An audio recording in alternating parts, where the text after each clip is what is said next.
Soybean കറി എങ്ങനെ സ്വാദിഷ്ടമായിട്ട് പാചകം ചെയ്യാമെന്ന് നമുക്ക് നോക്കാം. വേവിച്ച സോയാബീൻ ഒരു 10 മിനിറ്റ് വെള്ളത്തിലിട്ട് വേവിക്കുക. എന്നിട്ടത് രണ്ടായി മുറിക്കുക. അതിനുശേഷം നമ്മൾ എണ്ണ ചൂടാകുമ്പോൾ അതിലേക്ക് ഇഞ്ചി, പച്ചമുളക്, വേപ്പില എന്നിവയെല്ലാം ഇട്ട് വഴറ്റുക.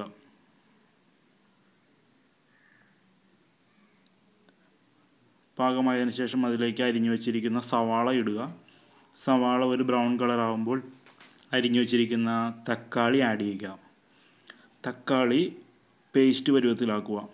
തക്കാളി സവാള ഒരു പേസ്റ്റ് പരുവത്തിൽ കിട്ടുമ്പോൾ നമ്മൾ അതിലേക്ക് മസാലപ്പൊടി ആഡ് ചെയ്യുക. ആവശ്യത്തിന് മസാലപ്പൊടിയും ഉപ്പും ആഡ് ചെയ്യുക. ഒരു ഇത്തിരി വെളിച്ചെണ്ണയും കൂടി ചേർത്ത് ഇതേപോലെ പേസ്റ്റ് മാരാക്കിയിട്ട് അതിലേക്ക് നമ്മൾ വേവിച്ച് മുറിച്ച് വെച്ചിരിക്കുന്ന സോയാബീൻ ആഡ് ചെയ്യുക. എന്നിട്ട് നല്ലവണ്ണം ഇളക്കുക. ഇതിലേക്ക് അല്പം ഒരു 1/2 ഗ്ലാസ് വെള്ളം ഒഴിക്കുക. അപ്പോൾ നമ്മൾക്ക്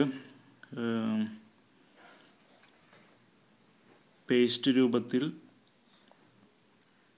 ഗ്രേവി കിട്ടും. ഇതൊരു അല്പസമയം തിളപ്പിക്കുക. നല്ലവണ്ണം ഇളക്കിയതിന് ശേഷം മൂടി വെച്ച് വേവിക്കുക. ഒരു 5 മിനിറ്റ് മൂടി വെച്ച് വേവിക്കുക.